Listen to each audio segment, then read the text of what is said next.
wimike Yesu Kristo mu buzima bwawe akubera umwami.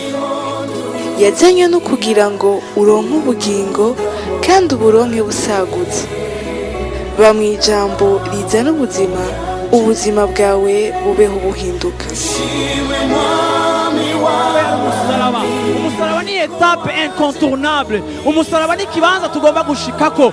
Aho uri kuca hose nuti umwami ari kumwe nawe.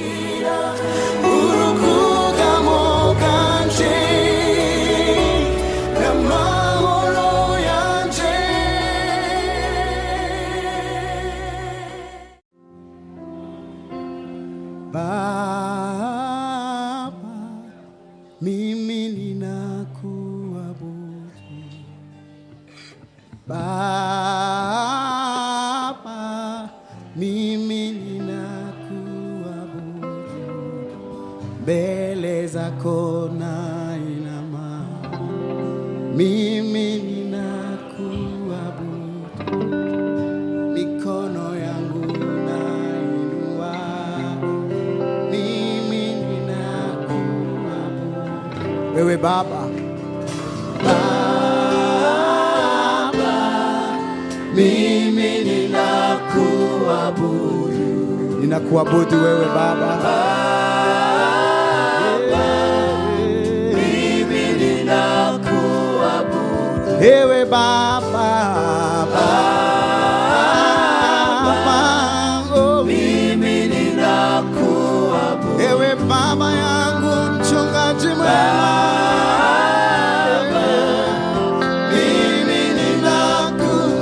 Mbele zako nainama, mimi ninakuabudu.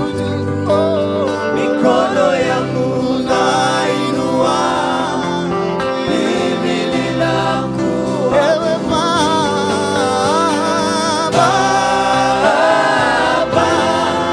mimi ninakuabudu. Ninakuinua wewe mchungaji mwema.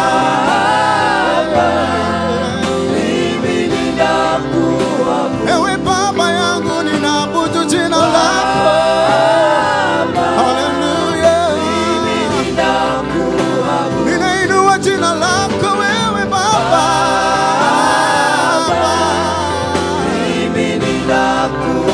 Mbele zako nainama. Ninainua mikono yangu.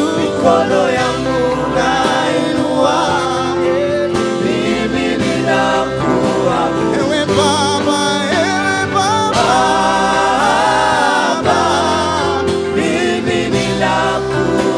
ninakuabudu wewe.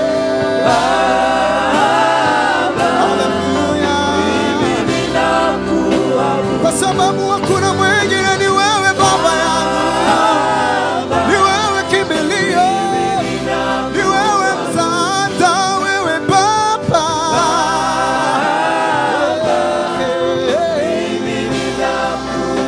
Mbele zako nainama, mimi ninakuabudu. Mikono yangu nainua, mimi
mimi ninakuabudu wewe Baba, ninakuabudu wewe Mungu, ewe Baba yangu ninakuabudu Baba, mimi ninakuabudu, nakuja mbele zako nainama, mimi ninakuabudu, mikono yangu nainua, mimi ninakuabudu.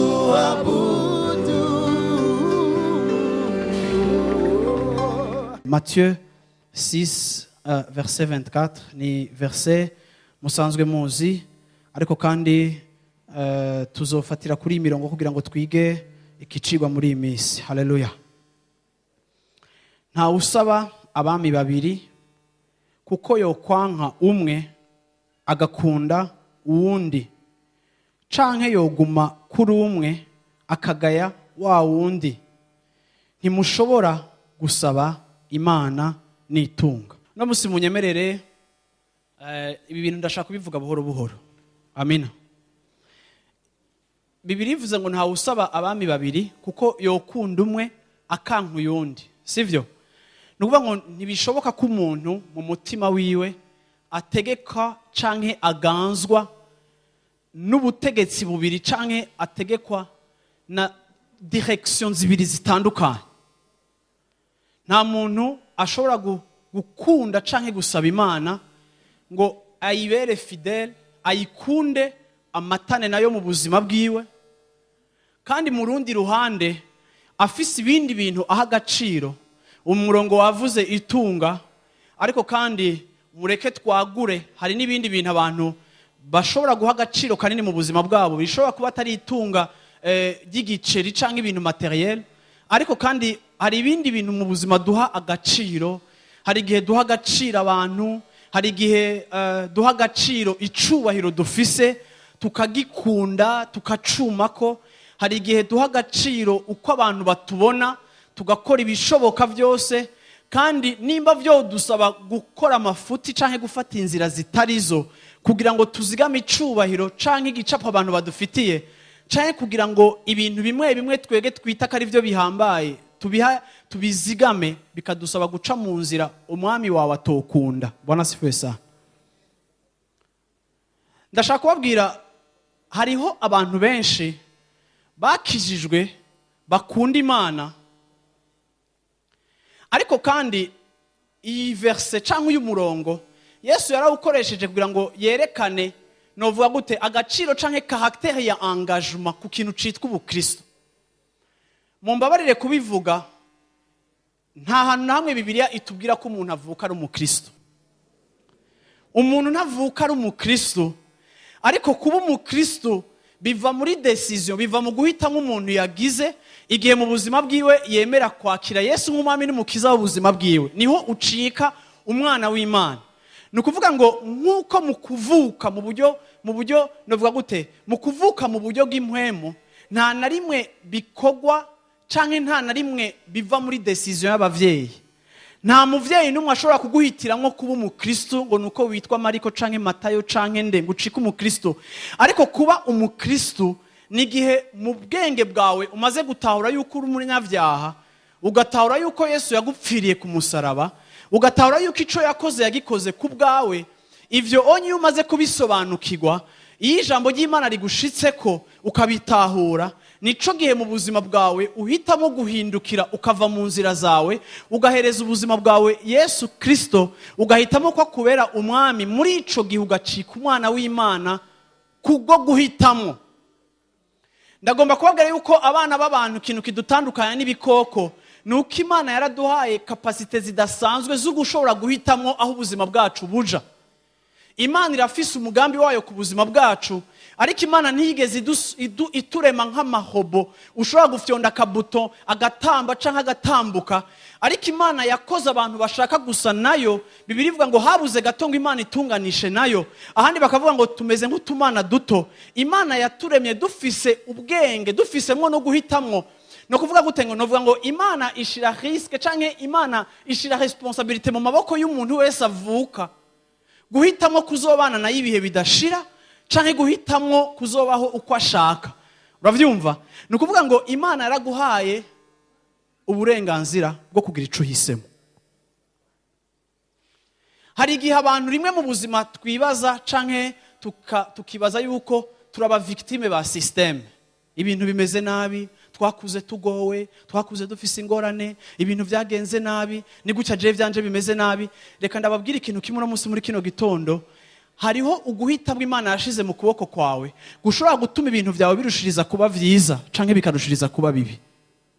Rero ico kintu Imana yashize mu buzima bwacu citwa guhitamwo, nico no munsi nshaka guhagarara ko ndiko ndavuga kuri ino jambo. Yesu igihe yaza kuvuga ubutumwa ntiyashatse kuzana, Yesu ni introduije. Reka ndababwira, kuva Yesu aje hari ijambo ryatanguye kuvugwa, ijambo ryitwa ubwami bw'Imana canke ubwami bw'ijuru canke royaume de Dieu. Iri jambo ubwami bw'Imana ni ijambo ritigeze ribaho muri Ancien Testament. Nta hantu hamwe mu isezerano rishasha uzosanga bavuga ijambo ubwami bw'Imana. Ariko uru n'ururimi rushasha, muravyumva, iyi ni imvugo nshasha. Igihe Yesu yaza mu isi yaje kwintroduiza, yaje kwereka abantu ubwami bw'Imana, yaje kuvuga ivy'ubwami bw'Imana. Rero mu kuvuga ivy'ubwami bw'Imana, naho Yesu yasanze abantu bafise imibereho barimwo, bafise ivyo bamenyereye, ndashaka kubabwira yuko Yesu ntiyigeze yereka abantu yuko ivy'ubwami bw'Imana ari ibintu biri secondaire. Ntiyigeze yereka abantu yuko ivy'ubwami bw'Imana ari ibintu biri nyuma. Uravyumva, basi ndabasanze muri ko muradandaza, ndabasanze muri ko murakora ibintu, basi na jewe ubu bwami nzanye nabwo ni mu bwensere mu buzima bwanyu canke ni mu bugiri bwa gatatu, ni mu bugiri bwa kane. Ariko ni mwasoma Nouveau Testament muzosanga Yesu igihe cyose avuga ibintu by'ubwami bw'Imana abigira prioritaire, abishira imbere y'ibindi bintu byose biri mu buzima bwacu, abishira imbere y'ibindi byose twege twita ama priorité. Turi abantu benshi, turi mu gihugu abantu benshi bakiri bato, no ngaha hari abantu benshi bagifise imyaka mike, ariko kandi usanga dufise ivyo dushaka gushikako, dufise iterambere dushaka gushikako, dufise ambition ku miryango yacu, ku buzima bwacu, turafise iterambere twese dushaka gushikako. Ariko igihe tumaze kumva ubutumwa bwiza, twaje gusanga mu mugambi w'Imana, nubwo tuba dufise ivyo dushaka gushikamwo, ariko ijambo ry'Imana canke ubwami bw'Imana ni intumbero nyamukuru kurusha izindi ntumbero zose dushobora kuba dufise.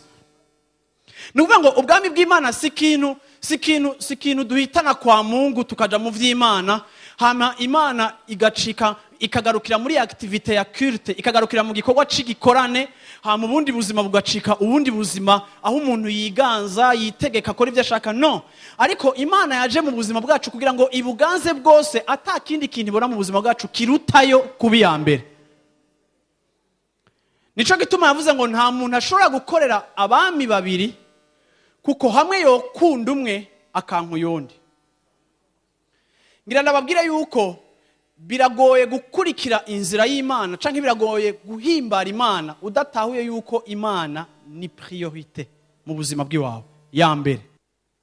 Sasa iki kintu ni kibazo c'urukundo, sivyo abantu b'Imana?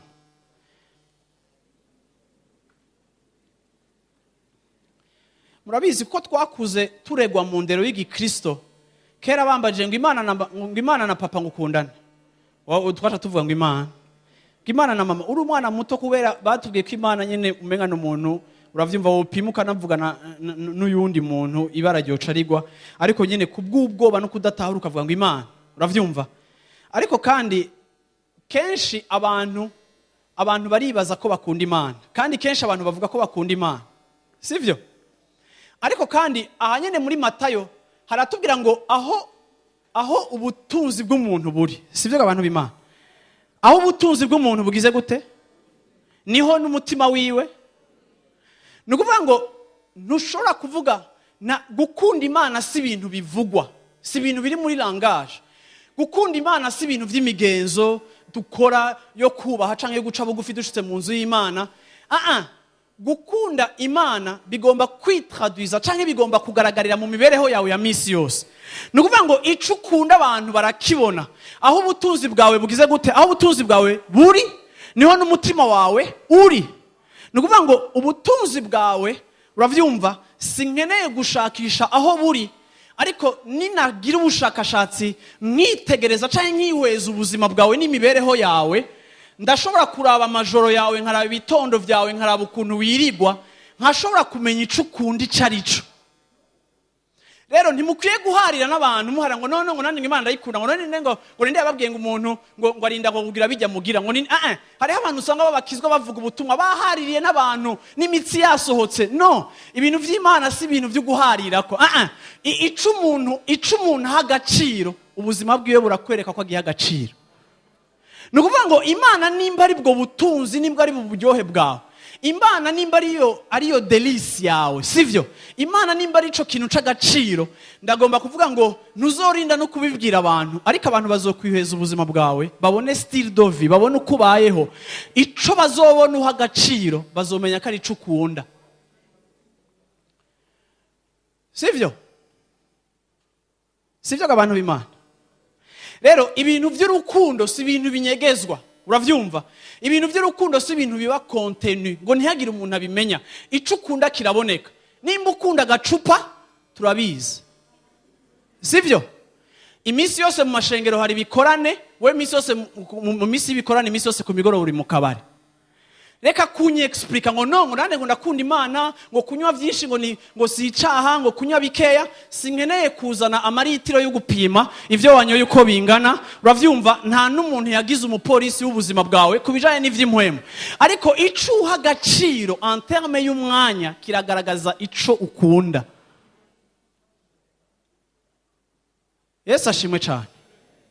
Rero nimba hari ikintu ubona ko udashobora kurekura ukunda naho ukunda Imana ko naco ukagikunda, kandi wabigeranye ugasanga urako kugikunda kurusha uko ukunda Imana, ndagomba kukubwira ngo ico kintu uragikunda, ariko Yesu yakubwiye ngo nta muntu numwe ashobora gukorera abami babiri. Kandi Yesu wanje ukuntu ndamuzi, nta narimwe ashaka place ya kabiri. Oya, ntakunda ko tumwomeka ku kindi kintu kiri imbere ngo we wazi ubwa kabiri, ariko igihe cyose mu buzima bw'abamwizera akeneye kuba uwa mbere. Rero ndashaka kugutumirira gutahura, uravyumva? Kuko hari igihe tuba dufise crise y'urukundo canke dufise ikibazo ca engagement. Hari igihe usanga abantu bafise ikibazo cyo kwiyemeza, uravyumva? Kuko ikintu cyose wiyemeza kirafise ikiguzi kigutwara. Nta kintu na kimwe mu buzima uzokwiyemeza kidafise ico kizogutwara. Hariho abantu bashaka kuja no kwiyangaja mu bintu ataco bibatwara, ariko ngenda nakubwira ngo uzoronka ibintu bike mu buzima. Nimba ushaka kuja kure uzoronka ibintu bike mu buzima iyo wabikoze canke ujamwo, ariko ntihagire ikiguzi bigusaba. Reka ndagusomere inkuru yo muri Matthieu 24. Matayo 25. Ndakwereka ikintu Yesu yavuze ku kintu c'ubwami bwayo, sivyo? Aduhitishamo, atwereka, uravyumva? Chapitre 25 verset 1. Matayo 25 ku murongo wa mbere havuga gute? Ico gihe ubwami bwo mwijuru buzosa nk'inkumi 10 zajanye amatara yazo zija gusanganira umukwe. 5 muri bo bari bijuju, kandi 5 bari abanyabwenge. Kuko vya bijuju mu kujana amatara yavyo bitajanye n'amavuta, ariko abanyabwenge bo bajananye n'amavuta mu macupa yabo hamwe n'amatara yabo. Umukwe agitebaganye bose barahunyiza, barasinzira. Mu gicugu humvikana ugwamo ngo nguyu umukwe nimusohoke mumusanganire.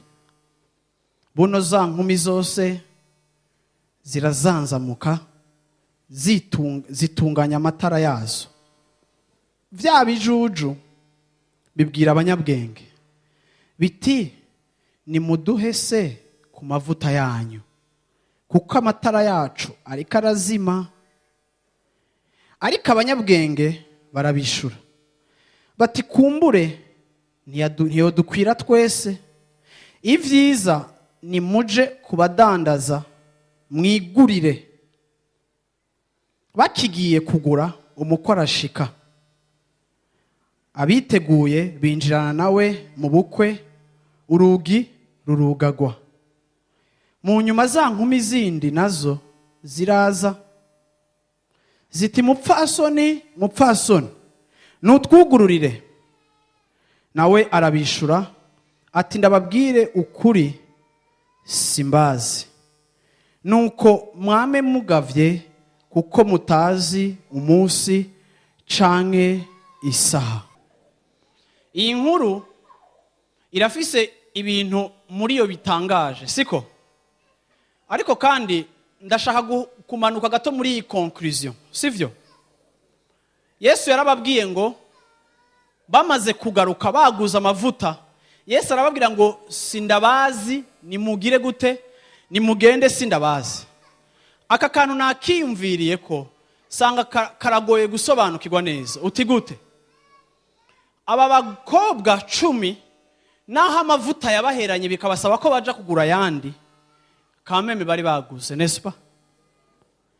Ariko ikintu ndaba nsanga kenshi uri kuraganira n'abantu, abantu barashaka kuzana tolerance nyinshi mu bintu bijaye n'ivy'Imana. Hari abantu bakubwira ngo no ngo ko bigenda gutya ngo nta problem, ngo ko bigenda gutya ngo nta problem. Hari igihe kenshi usanga abantu menga bagomba gushiraho des règles zo kubana n'Imana. Abantu bagomba gushiraho ukuntu ibintu vy'Imana bo biviva bo bibamwo nkuko bobo bavyumva. Ariko ngira ndababwiye yuko sahacu kudetermina ingene tubana n'Imana, kuko Imana yaramaze gushiraho ingene tugomba kubana nayo. Rero reka kwibwira, reka no kwihumuriza, uravyumva? Ariko kandi umupira uzokinwa ku maregre yabaye etabli n'Imana. Nuvuga ngo ibintu kuntu bizokorwa ku rutonde Imana amaze gushiraho. Kandi Imana ntiyivuguruza mu rutonde rwayo, Imana ntihindura ico yavuze. Bibiri ivuga ngo ibintu byose ngo tubona bizovaho, ariko ijambo ry'Imana ryo rizoguma rigize gute, rihagaze, nta nakantu nakame kazovamwo. Nuvuga ngo Imana ni negosia n'ijambo ryayo. Imana ni nta compromis, Imana ntiyorosha, ntiyaleja canke ntiyorohereza umuntu kapaka kubijanye n'ijambo ryayo rivuga. Ariko Imana yarashizeho urutonde rw'ivyo yemera kandi izohagarara ko ku buzima bwacu. Aba bagore baragarutse ngo baradodora ngo mupfasoni, baramwinginga nyene baramuramutsa ati twugururiye, twari twagiye gatoya. Aravuga ngo sindabazi, ariko mumfashe twiyumvire kuri kino ciyumvire. Bibiliya yatubwiye ngo hari abakobwa 10 bari bagize gute, bose bagiye gutegera umukwe, sivyo? Umukwe bagiye gutegera umukwe, bose bari 10. Ikibanza ca rendez-vous kirazwi, bose bakigiyemo, n'ibikoresho canke equipment ikenewe muri ico kibanza irazwi, na matara. Aba bakobwa bose 10 bariteguye, aba bakobwa bose 10 barashitse muri ca kibanza. Aba bakobwa bose 10 baragize irigara ritoya, baraganiriye. Ariko kandi kimwe mu bintu nibaza, Bibiri ivuga ngo bari bafise amatara, Bibiri ikavuga ngo bamwe n'abanyabwenge abandi nibijuju. Ngira ndababwire yuko muri aba bakobwa 10 ndagomba kuvuga ko 50% ibice 50% ntivyashitse ku ntumbero. Jero nibajije ikibazo, none birashoboka ko muri eglise 50% abantu batazoshika ku byo batumbereye bijaye n'ubwami bw'Imana? Byo bishoboka yuko naho tungana gutya, uravyumva, ku masezerano y'ivy'ubwami bw'Imana abantu bafise birashoboka ko hari ibice 50 kwijana canke birenga bidarencontre objectif, bidashika ku ntumbero. Birashoboka yuko naho woba uza mu rusengero, uravyumva, urabona uparticipa, uza mu vy'Imana, birashoboka ko umunsi umwe Imana ishobora kukubwira ijambo risa nk'iri ikavuga ngo sinigeze kukumenya, ariko muri handa konti ngene ijambo ririshoka. Aba bakobwa baratonze bari mu rubanza, n'est-ce pas? Aba bakobwa nabo baraje, bariteguye, barasezeye, bati tugiye kurindira umugeni cyangwa tugiye kurindira umukwe, quelque chose nkuko nyene, sivyo? Barakoze igice cy'ibisabwa, ariko hari kandi kadetaye kabononeye. Reka nakubwire, kubukora bimwe, kuba wumvira Imana muri bimwe ukisigariza ibindi, ntibikugarantisa intsinzi. Haleluya. Kuko Imana igomba yuko umuntu wayo ashika muri standard zayo 100%. Aba bakobwa nagerageje kubimvira, ko n'aba bakobwa ibintu byapfiriye he? niyumvire yuko ahantu abakobwa bari bagiye hari ahantu bwari bwije, kandi aba bakobwa bategerezwa kwatsa amatara yabo kumbure kugira ngo baganire bagire gute, sivyo? Ariko ikintu cankoze ko kuri aba bakobwa batanu b'abanyabwenge, kandi nshaka uno munsi guhagarara ko muri aka gace ka mbere k'iki cigwa, nuko aba bakobwa babaye abakobwa bafise intumbero. Bona sifesa, bari abantu bazi neza ico batumbereye gushikako, bari abantu bazi neza ico bashaka. Ngira ndababwire abantu b'Imana, ikintu rimwe na rimwe kitugora mu bantu benshi, uravyumva, nuko abantu benshi batazi intumbero ubuzima bwabo bufise iyo ariyo. Bigomba kuba ari ibintu vyumvikana neza ico utumbereye gushikako, bigomba kuba bizwi neza ni hehe ugomba gushika, ni giki ushaka, ni giki wifuza, ni giki kurarondera. Ngira ndababwire yuko gusenga birarengeye kuba mu bikorane, ariko gusenga ni engagement, ni icemezo tugira mu Mana, n'ubusabane, no kunywana n'Imana, tukiyemeza ko tubanye n'Imana non seulement muri ubu buzima, ariko gushika no mu bihe bidashira. Yesu ashimwe cyane. Yesu yarabwiye igihe kimwe abigishwa biwe ngo nimwasenga muze musenge gutya, muze musenge muvuze ngo dawe wa twese uri mu ijuru, izina ryawe nirigire gute, nirihabwe icubahiro, sivyo? Ubwami bwawe bugire gute, ivyo ushaka bibe ku isi. Ni ukuvuga ngo iyo tuvuga ubwami bw'Imana ntituvuga eternite gusa, ariko iyo tuvuga ubwami bw'Imana turavuga na realite, turavuga n'ivy'ubwami bw'Imana tugomba kubaho muri ubu buzima bw'uyu munsi. Turavuga amasezerano y'Imana, turavuga ubushobozi bw'Imana, turavuga ubwizigwa bw'Imana dushaka kubona, turavuga ubwenge bw'Imana dukeneye. Iyo tuvuga ubwami bw'Imana yuko buza, iyo twifuza yuko ubwami bw'Imana buza, ntitubuhamagara gusa, ariko kandi dushiraho urugezo rwa conditions z'ubwami. Hariho ibisabwa, hariho ikirere, hariho ivy'Imana itubwira. Yesu ashimwe cyane. Rero ndashaka ko ubwami bw'Imana buza mu buzima bwanje, ndashaka ko ubwami bw'Imana buza mu muryango wanje, ndashaka kubona ubwami bw'Imana, ndashaka ku experimenta, ndashaka kubona ivyama vy'ubwami, ndashaka kubona ubwami bw'Imana.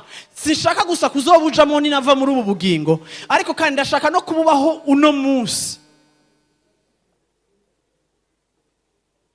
Haleluya. Ariko Bibiliya ivuga ngo aba bakobwa batanu baza badafise amatara gusa arimo petrole, ariko baza bafise, novuga gute, baza bafise no mu nzavya, sivyo? Baza bafise mu nzavya, baza bafise uravyumva, muracumva, uravyumva, baza bafise mu nzavya amavuta ya reserve. Yesu ashimwe cyane. Ngo baza bibangikanije ayandi. Abo bakobwa sinzi ibintu bari barimo muri iryo joro, ariko ico Bibiliya yatubwiye ngo umukiza canke umukwe yaratevye gushika. Baramurindiriye amasaha menshi arateba gushika. Uravyumva? Ngo gushika naho batwagwa n'agatiro. Uravyumva? Kuko umubiri wari urushe. Ariko nubwo bose bashikiwe n'ikintu kimwe, bose bagatwagwa n'amatiro, kuko ari abantu baruha bashobora kugira gute. Ariko ngenda kwereke yuko muri uko gusinzira bamwe basinziriye, uravyumva, biteguriye neza akantu kose novuga gute, aka imprévu kose. Bamwe bari bafise amatara ariko batibutse kugura amavuta akwiye, ariko abandi bari bafise non seulement amatara, ariko bari bafise n'amavuta ashobora kubafasha kuresista ijoro ryose. Na amatara yabo uravyumva yoba kigize gute. Iyi nkuru sishaka kuyijamo cyane, tuzokwinjira aha hantu buhoro buhoro. Ariko kandi ndibaza ni gute udafise amavuta akwiye utopfuma basuzimya n'itara ryawe ukagirira igara rigufiya, kuko umukwe ategereza gusanga muri condition bose amatara yatse. Nta numwe yari kujana n'umukwe muri salle ya reception ngo bagire ibirori adafise itara ryaka. Ariko gute bamwe amatara yabo uravyumva atarafise amavuta akwiye, ariko bakareka amatara yabo akaguma yatse. Uravyumva? Ivyo ni ibibazo byose dushobora kwibaza kuri iyi nkuru. Bona sifuye sana. Ariko mpagarare kuri kino kintu. Bibiliya ivuga ngo umukwe ashitse mu ijoro, ngo bose bavyuka bihuta ngo arashitse. Ugwamo gukwakira umukwe ruba rurashitse. bamwe basanga nta mavuta akwiye, nta peteroli bafise ikwiye yo kwatsa amatara yabo. Bibiliya ivuga ngo bagira gute? Batangura gusaba bagenzi babo ngo nimudutize amavuta. Bagenzi babo kuko ari abantu bari babonetse ko bafise intumbero kandi bazigamye amavuta, baravuga bate ntitubahako, kuko birashoboka naho yuko dufise amavuta ya reserve, birashoboka yuko amavuta dufise adakwiye. Rero ntidushobora kubahako, ahubwo nimugende aho twayaguriye, nimugende ku mabutike aracuguruye, mugende mugure, kuko ntidushobora kubaha ku yacu. Bibiliya ivuga ngo ibijuju bigira gute? Bigenda kugura vyaraguze. Bwana sifiwe sana. Basanze amabutike yuguruye, ngira hari muri Etats-Unis 24/24, bararonka aho bagura, sivyo? Kuko ngo hari mwijoro cane hagati, nespa? Ariko kandi bagarutse basanga bamaze gutakaza ikiringo bategerezwa gukoreramwe ibikwiye. Ndaje kubwira shengero ry'Imana ngo hariho igihe cawe ufise cyo gukoreramwe ibikwiye. Uravyumva? Ico gihe kirabaho, kiriho. Uravyumva? Rero ntiwibaze ngo hari option, kuko abantu niko bibaza.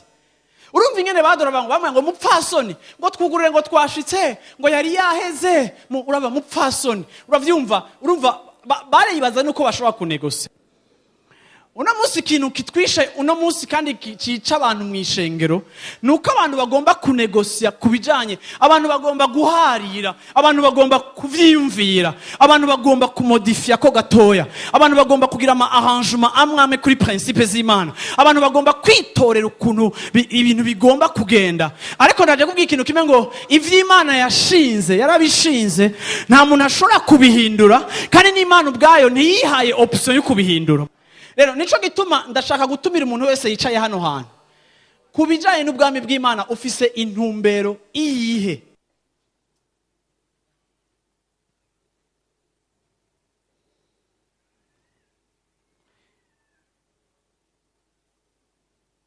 Reka ndakubaza ikintu kimwe. Shagenda nk'abantu bavanga kweri. Ibintu by'Imana n'isi no kuri biragahera mu izina rya Yesu Kristo. Sivyo? Kuvanga nyene no kuvanga. Yesu yaravuze ntibishoboka.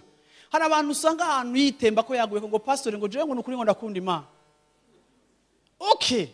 Kubivuga je nta droit mfise yo kudiscuta nawe kandi sishobora no kuvuguruza wavyivugiye kukunda Imana. Ariko kandi icukunda cyane ndakibona, ndiko ndabona n'ivyamwa vyacu. Iyo ukunda Imana cyane, turabona ivyamwa vyamuhemera mu buzima bwawe, turakubona gukura, turabona urukundo rwiyongera, turabona ubushobozi bw'Imana buba mu buzima bwawe, turabona Bibiliya iravuga ivyamwa vyamuhemuyera. Bwana sifiwe sana.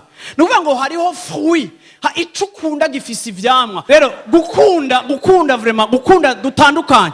Icukunda uraciha, icukunda urakigwara, icukunda uragisherisa, urakigumbira, icukunda abantu bose barazi ko ico kintu gikunda.